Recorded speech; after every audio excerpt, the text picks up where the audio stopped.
Hi guys, and welcome back to my channel. And if you're new, then welcome. Today's video is just a short video on some meal planning tips. As a busy working mum, since I've been back at work, I don't have as much time like I did before to make meals and things. So I've really had to put some things in place to make sure that I am still providing my family with some nice nutritious meals, some quick meals I can make on nights while I work late, and still make sure that even when I'm working late that my daughter, my husband still has meals to eat. So I'm just going to get right into it. So tip number one is the basic tip. Really go through all your freezer, your cupboards, your fridge and everything, and see what you have and see what you need to use up. And then you write down everything. Sorry, I lost my train of thought then.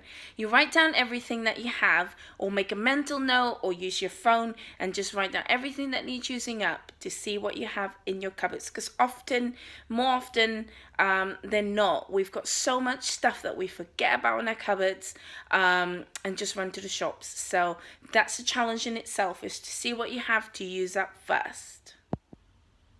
Tip number two is what I like to do is, once I've written down everything that I have in my cupboards, I like to sit down and make a list of some meals I can make with what I have.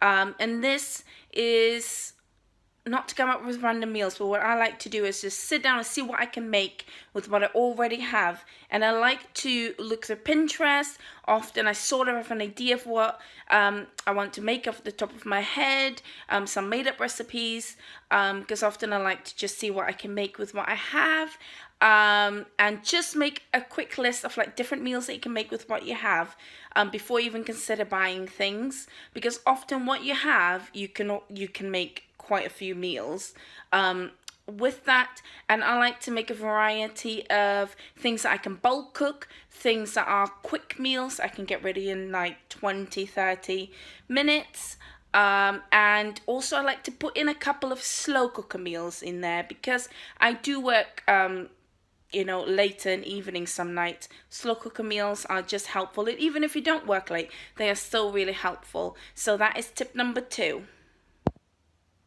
Tip number three is to look at your week. I've got a daily planner. Don't know if I have it now. And I like to just go through that. I've got all my nights that I work late and things on there. And with the meals that I've written down, I like to match them up with the days. Again, remember I said that make some slow cooker meals. So then I know on the nights that I work late, I'm going to put those meals on the nights that I work late, so that my family can still eat even though I'm not home. And then dinner's also ready when I get home. So it's a win-win really. So match it up to different nights of the week. So that's tip number three. Tip number four is make your shopping list. Now, if you've made your recipes with everything that you have in your cupboards already, this list shouldn't be too long. If there was a specific recipe that you wrote down, then only write down what you need to make those meals. So if it's 2 carrots, you write out 2 carrots, and this also stops waste. You'll throw away less food. It also will stop you from impulse buying, because you know what you need to get through the week, so that you don't have to buy more, because it's not a guessing game. You know what you buy is what you need for the week. So tip number 4 is make a shopping list. Tip number 5 is cook a bulk meal at least once, if not twice a week.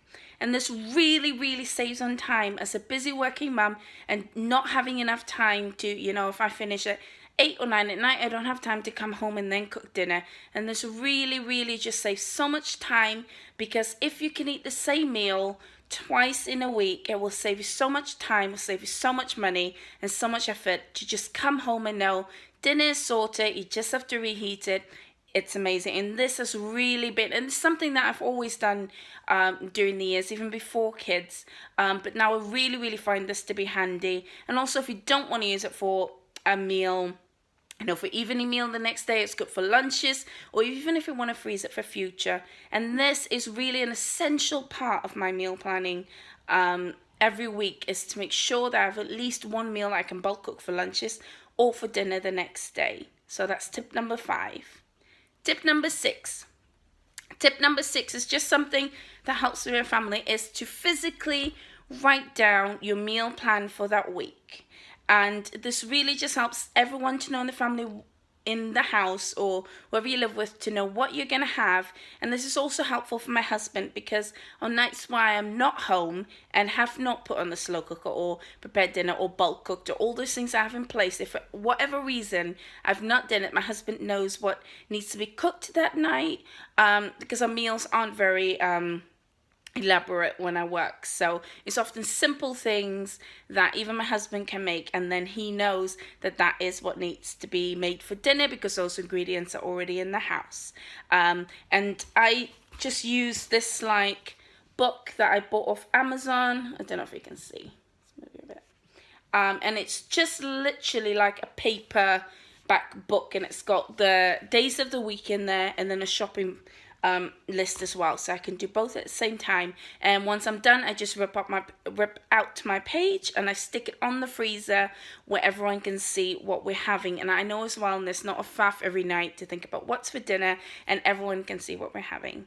So I hope you guys enjoyed this video, and if you would like to see more videos like this, then please comment below. And if you like this video, then give it a thumbs up, like, subscribe and comment. So I'll see you guys next week.